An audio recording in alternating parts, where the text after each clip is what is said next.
Малко преди да се тръгна, се сетих за тая лента, самозалепващата, която всички я слагат на фугите на гипсокартона. Това нещо не се слага там.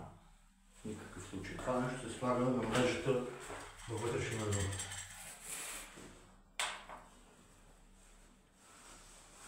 Натискате хубаво. В двата края имам мрежа и от тук и от тук.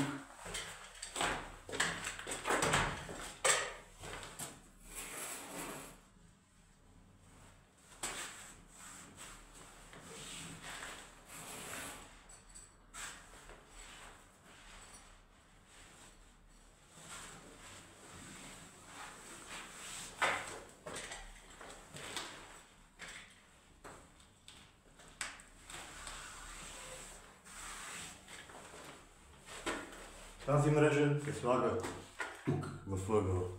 Отгоре се минава пак с мазилки, а хартиената лента се слага ето там горе. След монтажа на ето тази лента, която за съжаление е бяла, не знам колко ще се види, ето е. Ще има гласлатерен вуал и отгоре пак ще има ъглова лента, хартиена обаче вече. Това е правилният начин. Хубав ден на всички!